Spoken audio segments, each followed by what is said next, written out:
about 18 miles down a dirt road. At the end of it, there's a restroom before we get onto the highway, and I pull in there, and she gets out of her truck, and she goes, "Is that a face print on my window?" And I look over at her, and I'm like, "Yes, ma'am, it is." Yeah, and so this is a juvenile. The trip before that I watched for about 2.5 minutes. About the size of, I would say, about a 9, 10-year-old boy.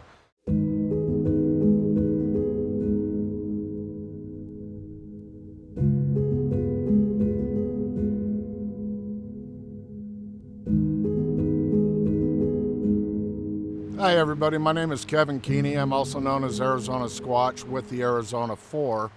I got involved in the Bigfoot subject initially when I was about 13 years old in the Boy Scouts backpacking. We had an incident with a big rock being thrown and hearing the heavy footsteps and waking our scout leaders up, and they're guys, knock it off, you're just hearing elk or something like that, until the big tree got snapped, and one of the scout leaders discharged a pistol in the air, and you could hear what sounded like elephant running through the trees, and then a little bit later you hear this wah, and so that at the time, being a young teenager, it was extremely terrifying. And the fact that I ever went out in the wilderness after that is beside me. I don't understand, other than having that natural draw to go back out into the wilderness. And, so that's when it all basically first started for me. And, did a lot of long distance backpacking, solo backpacking, wilderness survival expert.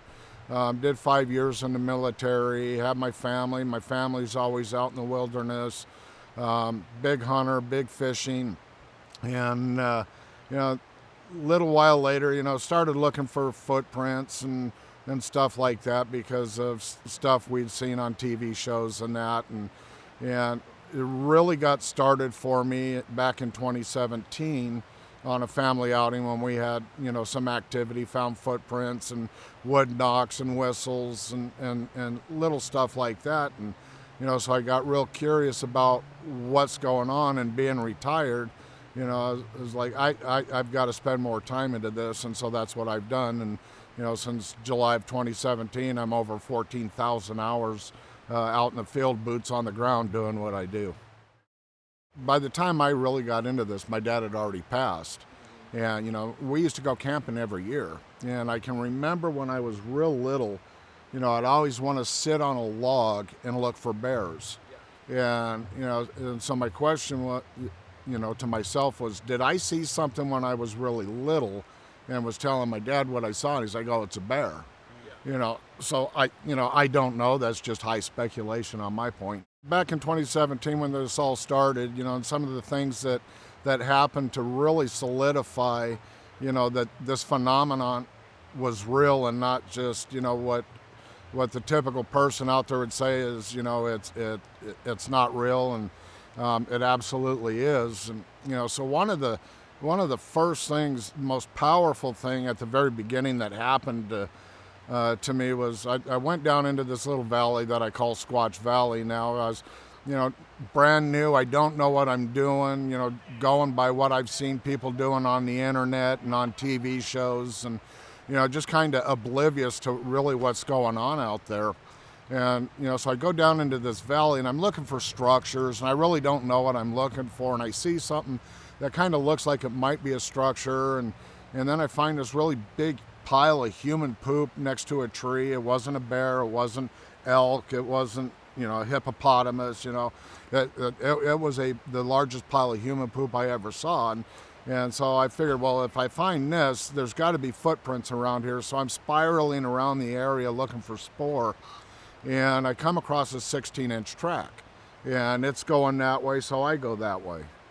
And I go probably about 40, 50 yards, and I come across a very large rattlesnake. And I'm thinking, oh, dinner.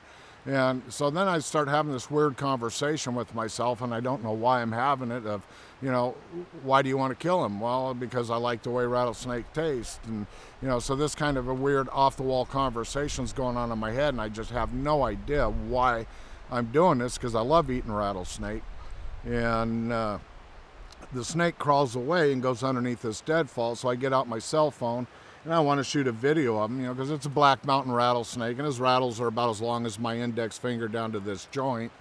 And so I shoot a little video of him and I get him to rattle. And as soon as I hit the stop, about 30 yards in front of me on the other side of this thicket of young pine trees and other bushes, the most powerful vocalization I've ever heard in my life up to that point. It shook me to the core. And it was, "What you want?"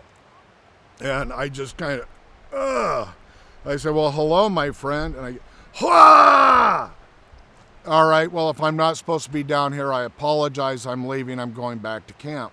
And so I'm walking back up the hill back towards my camp, which is about 350, 400 meters away. And I can hear these heavy bipedal steps off to my right within 20, 30 yards of me, but I can't visually see anything. And I'm like going, I don't understand what's going on here.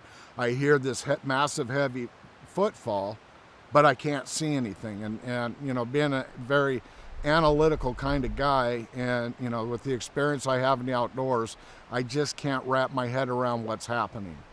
And so, kind of to comfort myself, I was like, "My name is Kevin. Do you have a name?"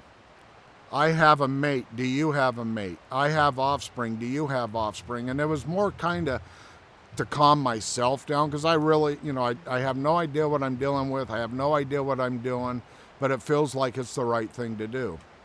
So I get about 100 meters away from the camp and he stops. Yeah, so I just kind of turned and kind of half-heartedly like, "Well, you know where I'm camped at. Bring the family and come see me tonight." And boy, did they. That's one of those moments that, having that powerful vocalization. And to me, what it sounded like was like if you took a hermit that had been living in the wilderness and, put him 10 feet tall and raspy voice and, "What you want?" It shook me to the core. And that's one of my most solid moments that I reflect myself back to when all the other weird stuff's going on, to where I'm second guessing, is this really happening? And I always go back to that exact moment. That was, it was absolutely real. It happened. What do you do with it? How do you process it? Where do you go from here? And that's what I ended up with. I was kind of following the Jane Goodall method of habituation. I'd always put my truck in the same spot, my tent in the same spot, my chairs in the same spot.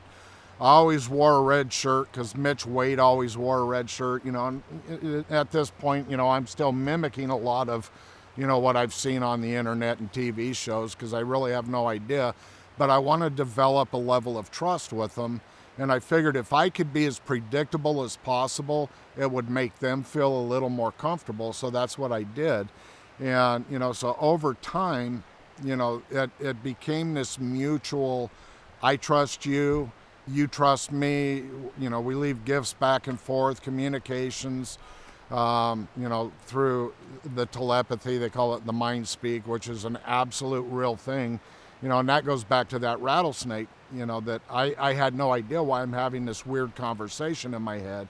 And it was like a year and a half later that I finally understood about the telepathy, and all that stuff started making sense. But, so we started building this rapport together. And the funny part about it is where I had the incident with the Boy Scouts, as the crow flies, was about 2 to 4 miles away. And so later on down the road, I find out this is the same individual that I had this interaction with when I was, 13-year-old Boy Scout. Level of trust between myself and them started developing. They would let the younger ones come around, as long as it was always, "I'm watching you. Everything's okay. You've got nothing to worry about, but I'm watching you." And it was never an uneasy feeling. It was always calming, until it got to the point to where it was like, when you're out here, there will always be one watching over you. And so I called him the Watcher.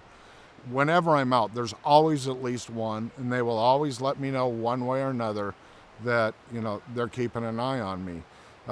For instance, one of the times I went up, I was just going up for a couple of nights. I just left Squatch camp, been up there for almost 2 weeks, And so I went back like 2 days later to do 2 more nights, and I hadn't even unpacked the truck, and I was going over to the gift stump to see if what was left, and I got this mind speak: leave now, not safe. And I was like, what do you mean not safe? Is there a bear around? Why do I just drove 130 miles. Leave now, not safe. And without question, I turned around and I went back home, and my blood pressure shot up to like 209 over 167, something like that. Did they know that was going to happen? And at the time, I lived at an altitude of 1,400 feet. Squatch camp is at 7,600 feet. You know, what would have happened if my blood pressure would have skyrocketed? You know, I don't know how to explain how they have that kind of ability, but it happened. Yeah, you know, so this level of trust between us really solidified at that moment, you know, because I showed them that I trust what they tell me, and because of what had happened when I got home, you know, I was like, holy cow. When I first started doing the gifting, I had a tree that was about 5 feet tall. It had snapped because of rot, you know, so it was about 5 foot level. So I brought a wooden tray out and a lag bolt, and I lag bolted that into the top of that, you know, get it a little higher off the ground. And so the very first gift that I left was a bag of Hostess powdered donuts. I like powdered donuts. I don't see why they wouldn't either.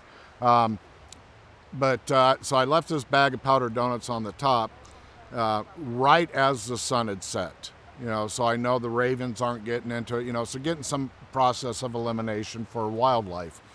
And so I went back the next morning before the sun came up. It was just barely starting to get light.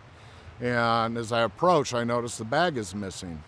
And so I start looking around, spiraling out, because I don't want the trash left behind. I spent almost 2 hours out there and couldn't find it. I told him, all right, this is on you. I tried to pick up the trash. Whatever you do with it's what you do with it. I went back to camp, and I noticed on the front bumper of my truck was this rock, and I have it in my pocket. I can show you real quick. I kind of carry it everywhere I go. This rock was balanced on the front of my 89 Chevy 3/4 ton truck. I walked up, I picked it up off of there. I was like, holy cow, that's cool. And then I thought I should have taken a picture of it. And I did everything I could to try and balance this rock back on the top of that bumper, and I couldn't. You know, so that was the very first gift, and to me, it's the most special gift that they've left me. I mean, I've been left raven feathers, eagle feathers. I had an eagle feather stuffed underneath the wiper blade of my truck, little wooden crosses. But probably the most interesting, as far as my whole family goes, was these little stick figures that were made out of pine branches and pine cones and pine needles tied around them. And those were left from my 5-year-old grandson. Actually, he was 4 at the time, but they were left on a rock right there by where he was at. My grandson, you know, he was like, Papa, what are these? I looked at him, I was like, holy cow, those are little dolls. And those are left for you, you know, and you know, by the time he's 5 years old, he's already had a couple of interactions, you know, with the forest people. Just about everybody in my family has 21 grandkids, 5 kids, and you know, and most of us have had the sightings and interactions and stuff like that with them. My family has always been interested in the subject, not so much my wife, and you know, so I'm going out over and over and over again and having these experiences, and you know, and I'm telling my wife about some of the stuff that's going on when I get home. It's like, you know, she looks up from her book and like, yeah, whatever, you know, and you know, so I'm like, you got to understand this is real. And so I finally got her to go out on a trip with me, and I'd been out there for about 2 days before her. And so she drove her little Nissan Frontier out there, and you know, I got to show her some footprints and had some pebbles tossed at the camp and some little twinkle lights, and you know, hear what sounds like women talking in the distance, but you can't quite make out what they're saying. And, you know, and she's like, this is weird. And you know, so by the time the trip was over and we left, and you know, driving about 18 miles down a dirt road. At the end of it, there's a restroom before we get onto the highway, and I pull in there, and she gets out of her truck, and she goes, "Is that a face print on my window?" And I look over at her, and I'm like, "Yes, ma'am, it is." Yeah, and so this is a juvenile. The trip before that, I watched for about 2.5 minutes. About the size of, I would say, about a 9, 10-year-old boy. Solid black, real thin, but I watched him. And so on this trip, he come up, and so you get like the knife arm against the window where he leaned against it, and he leaned in and looked. And so as she's driving down the road and the dust collecting on the oil, it showed up this really good print, and you wanted to see what was in the truck. One of the very first vocalizations that I had, I was inside of my tent, and about 4 o'clock in the morning, and I hear a female, and you absolutely knew it was a female, and she lets out this yeah, kind of like that. And and I had a previous vocalization down in a valley where one was, "What you want?" So I'm thinking, holy cow, in this area of Arizona, up on top of the Mogollon Rim, in a very, very secluded area. I've got nobody usually camping within 10, 15 miles of where I'm at. So I'm very, very remote. And, so I get this female doing this, yeah. And then off in the distance, you hear coyotes start chirping and howling. And I was like, oh, that's interesting. It was like they were responding to her. And, and I'm brand new at this. And so I started thinking, well, if this kind of audio stuff is happening, I need to record it. And so I went to Walmart, paid $42 for this little cheap audio recorder. And so I started recording every night, as soon as it would start to get dark, I'd give the time and the date and, the location of where I'm at. And I'd set the audio recorder down, and I would just go about my business and let things be. And, I didn't know if I was getting anything recorded or not, other than I realized how bad I snored. Felt really bad for my wife, because I'm sitting there listening to the audio going, "What is that?" And then it dawns on me, I'm sitting there snoring. And I was like, holy cow. But this one particular night, it was March of 2018, up on top of the Mogollon Rim. And normally it's not open in March because, it's 7,600 feet. You get a lot of snow up there. And so the Forest Service shuts it down when the first heavy snow comes in. And typically it's not open until April 1st. It just happened to open a little early this year, and I was like, all right, boom, up I went. And I was trying to up my game and show them, that I trust them. And so I didn't even take a tent with me. I just had my cot. And so I had my audio recorder sitting out, and I'd left something out on the table that I normally didn't leave out. And what I thought I had recorded was Junior had picked this little item up, and Daddy said, put that down. And so what you hear is "hick to Sue," and then this metallic sound. And I was just absolutely blown out of the water. I'm very familiar with the Sierra sounds, but this is something completely different. And I was excited about it. And so I actually, sent this audio off to Ron Moorhead to hopefully get it to Scott Nilsson. And it wasn't enough like sentences or phrases. It was just a few words. And so he said, if I ever get any long phrases, send it to him. But I never got anything like that. And it's always just a couple of words here and there.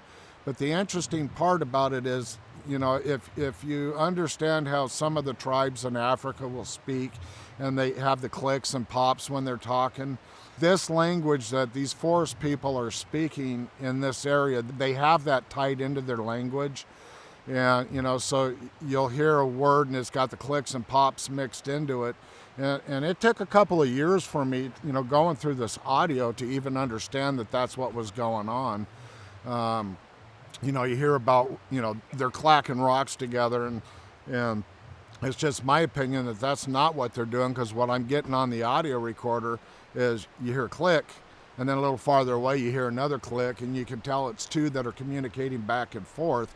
and they're doing this with these clicks, and it's a metallic, when it's right next to the microphone, it is a loud metallic type click. And I just kept doing the audio recording, and I've got some really phenomenal stuff recorded. I even have them speak in English. It's very quiet, and you can tell it's a female. She's saying, "I'm working, Kevin." And it's very faint because it's not right next to the mic, the audio recorder, but there's no mistaking what it is.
I've checked with some of the native in the area on, is this something that you recognize? And I have a partner, his name is Webb. He lives on the Navajo reservation in New Mexico, and I played him some of this stuff. He says it's kind of close, but I don't know what it is.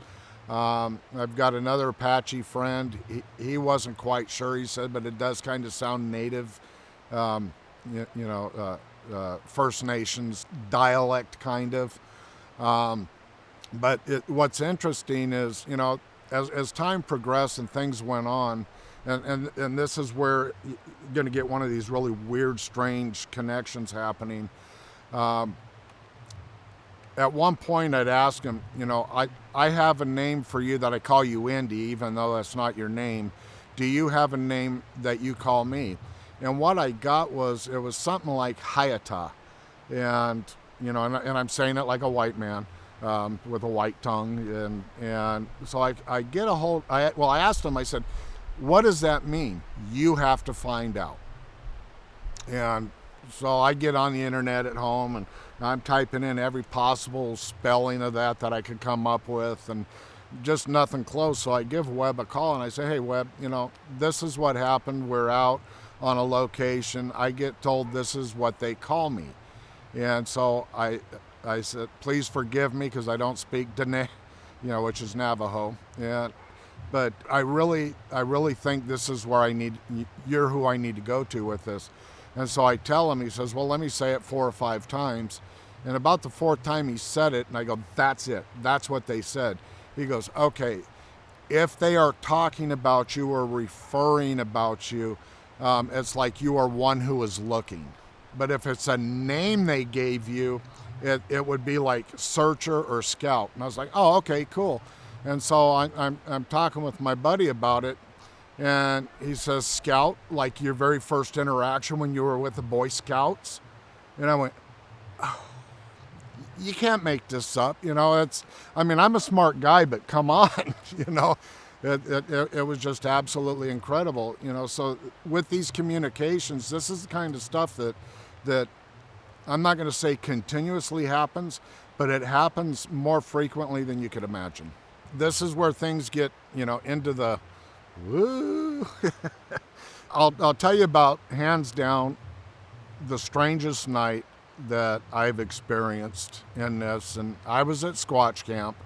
My wife was in Iowa, so I had my little min pin with me, and she's tough to take out camping. She was very needy and always had to be on me, so setting up camp was brutal. But so I had her with me, and got set up kind of late, possibility of monsoon storms coming in, and we're at 7,600 feet. And so I was in the tent, big tent, 2-room tent, and I was debating whether or not I was going to leave my audio recorder outside because of the possibility of rain. And sitting in the tent, and I was like, yeah, I'm just going to go to bed now and hell with it. And so I hit the record and I left it in the tent. And I was kind of leery about doing that because, like, as bad as I snored, at that time, was just brutal. And I was like, well, I'll just deal with it. Went to bed. And I want to say it was about 2 o'clock in the morning, 3 o'clock in the morning. I get woke up, but I'm paralyzed. I cannot move. I cannot talk. I can think just fine. And I'm laying there and I'm looking. Inside of my tent, the ceiling is 7'4", 7'3", something like that. And I've got this shimmering image leaning over me, looking down at me inside the tent.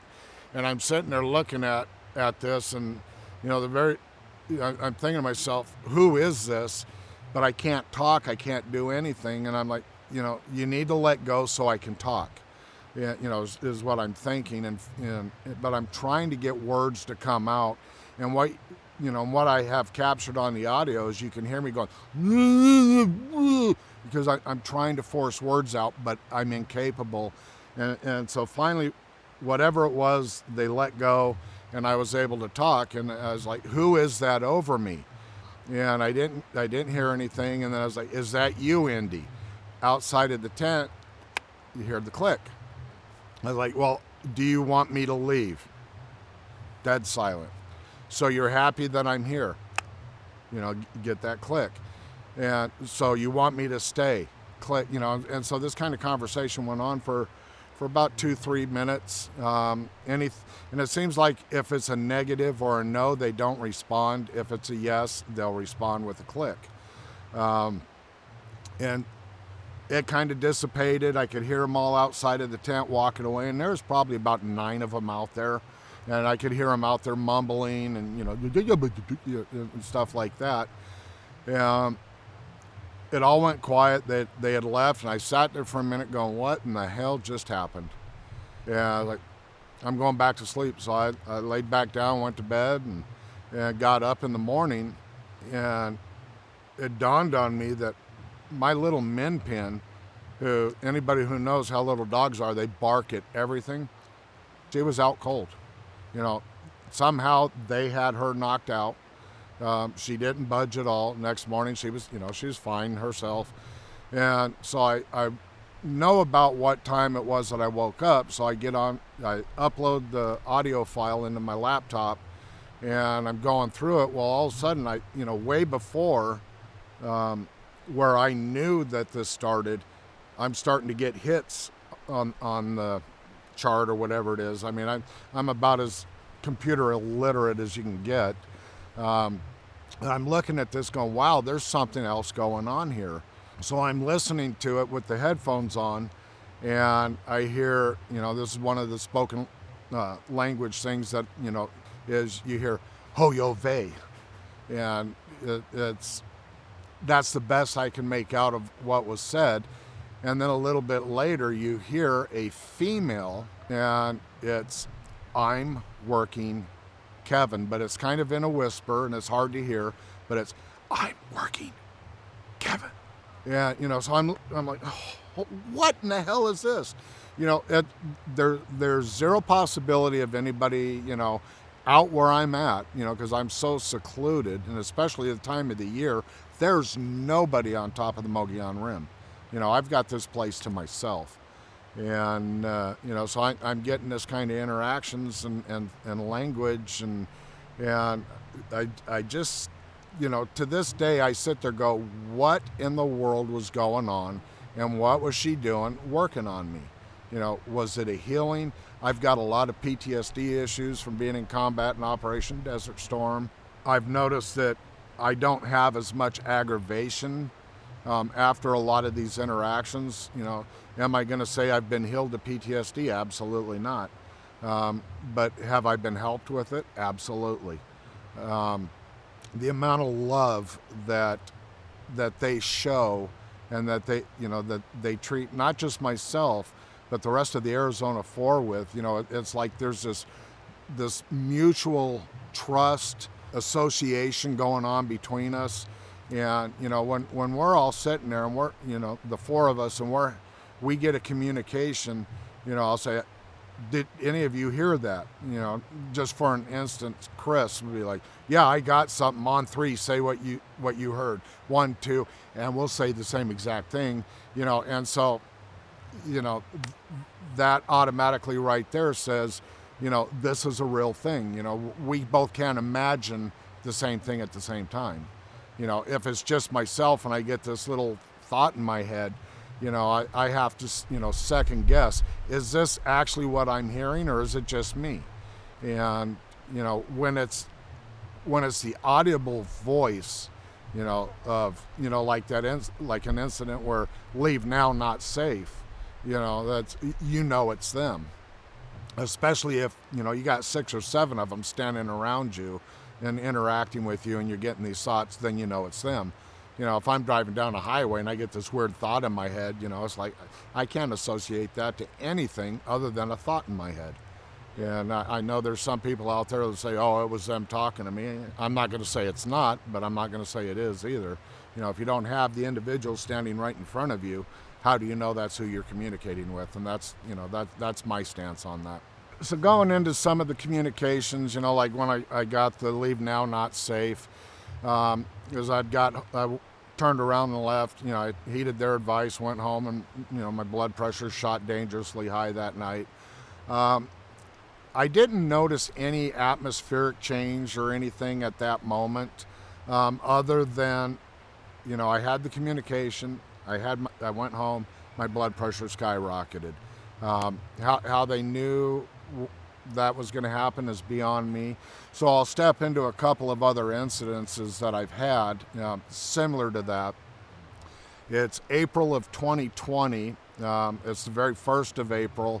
The Mogollon Rim just got opened up. I went back to one of our other locations. I know I'm the only one back there because I had to break through some snow drifts with my truck to get back there. And the whole family was going to come in Thursday or Friday. I went out on a Monday or Tuesday, so I get my time out there. And it's Thursday. I go out for a walk, and I'm just going to walk down the road, and I get directed to go into this other campsite that, in Arizona, in the Bigfoot community, is pretty well known. It's known as Broken Mirror. And it's this little covey that's just got a lot of dense trees around it, and I don't camp in there much because of my PTSD. I just feel too enclosed, but it's a really cool spot. But I got directed to go in there. It wasn't like I was told to go in there. It was just this feeling that I needed to go in there. And so just a couple hundred feet off of the road, so I walk in there, and there's all this cut and stacked firewood that elk hunters, because it's a big elk hunting area, had left in there from the previous season. And I thought, oh, sweet, bunch of free firewood. And I immediately got in my head, you need a fire tonight. I don't want a fire tonight. I'm sitting in the dark with you guys. So I walk back to my camp. I get my truck. I go and I start loading the firewood in the truck, and I get it again. You need a fire tonight. And I'm like, I'm not having a fire. I'm sitting in the dark. I enjoy being with you guys in the natural. So I'm getting a little pig-headed, I'm being told I need to light a fire. I'm not lighting a fire. I get the firewood back to the camp. I set the fire pit up for a fire. It's out in the middle of this big meadow. And because I didn't know if my son and his family was coming in that night, and if they did, we'll light the fire. Now it's time for camping. Marshmallows, the whole 9 yards. So everything's ready to go, and it starts to get a little dark, or the sun's starting to set, and so I'm sitting there, and it gets a little more stern. You need a fire tonight. I'm not building a fire tonight. I trust you. Everything's going to be fine. And so now it's getting dark. I have a visual of a white one, either that or it was a polar bear, because we got a bunch of polar bears at 7,600 feet in Arizona. But it just kind of came out from behind a tree like that and peeked at me, and it was a lot more stern. You need a fire tonight. I'm not lighting a fire tonight. And so now it's dark, and not having a lot of interaction. And back behind me, about a quarter mile away, a pack of coyotes start. Bah, bah, bah, bah, bah, bah, bah, bah. I'm not worried about coyotes, no big deal.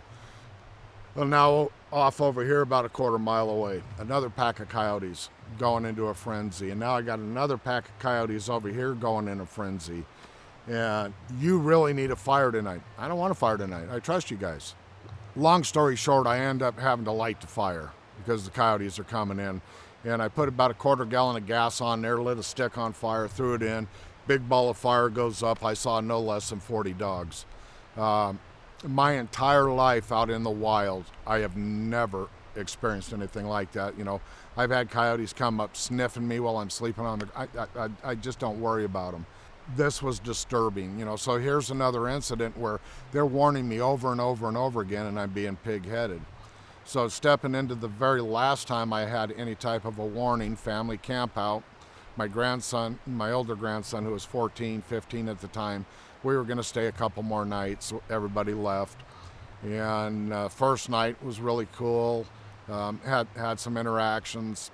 The last night, we'd had our camp completely torn down, everything packed in the truck except for his cot and my cot. And the sun just had dropped below the tree line, and I get, "Leave now, danger." And I was like, "Whoa, what? Leave now, danger." And my grandson goes, "Papa, what was that?" And I go, "You felt that?" And he goes, "We need to leave." And I was like, "Yeah, start packing everything up." So I stood guard. And it's literally the first time since I was in combat that I was in combat mode. I was ready to commit violence. And, so we get packed up, load the truck up. The entire atmosphere up there changed. It was like it went grayscale. There was no color to anything. The air was absolutely stagnant, very heavy, very uneasy feeling. And, so we got in the truck, we hauled ass out of there. About 9 miles down the road, everything went back to normal, everything calmed down. And he's like, "Papa, what was that?" And I said, "I don't know, I've never experienced that. I don't know what was there.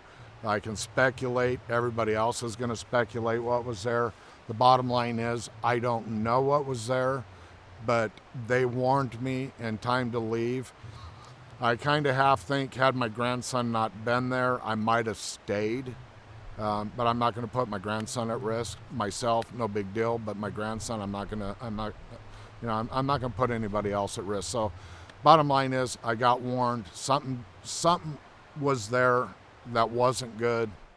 So to give you some final thoughts on this, with over 14,000 hours out in the field and interacting with at least 5 different family groups, and I'm not going to say that this is the case everywhere, but the family groups that we're dealing with, they are very spiritual. They love their families. They have culture. They have hierarchy. My opinion is, if you think about how the Native Americans lived 500 years ago, that's how these individuals lived or are living. They just seem to have abilities that we can't comprehend. They are not tied to the same laws of physics that you and I are. But, my take on them is, they kind of look at us with pity, I guess would be the easiest way, because we hate each other, we're mean to each other, we have, wars, we cut down trees, we put asphalt down through the forest, we litter at everything. If it moves, somebody's shooting at it. And in general, we hate each other, and they're not that way. And so it's kind of understandable why generally they really don't want anything to do with us. Once in a while somebody comes along and they seem to, they know what you're thinking. They can read you like a book. I think that people talk about being zapped. Well, I think that has to do with some type of a neurological connection, download, upload type thing, that they know everything about you. Can I say that dogmatically? No, that's just, my interpretation of what's going on, and I could be completely wrong about it. But, they're another type of people. They're not some lost ape. They're not, they have purpose. And if you're going to go out and you're going to try and interact with them, keep in mind that they do what they do and they do it. So trying to entice them to interact is what a lot of people want to do. And you might have some interaction or you might not. You know, you have teenagers that are teenagers, children are children, and you just have all that with them. And a lot of these off-the-wall interactions that people have, a lot of times, my humble opinion is that it's a teenager trying to get a rise out of you. A phrase that I coined is, don't let your paradigm dictate your experiences, but let your experiences dictate your paradigm. So if you go into this with a mindset that they have to do this, or they're only capable of this, or they have to be this, you're gonna miss the boat. And, you know, so it's all these years of me doing this with the time out there and all these interactions has led me to this. They're very loving. They're very peaceful. Do they have the ability to be very dangerous? Absolutely. I wouldn't be here if they were the big monsters that a lot of people think they are. So that's my thoughts.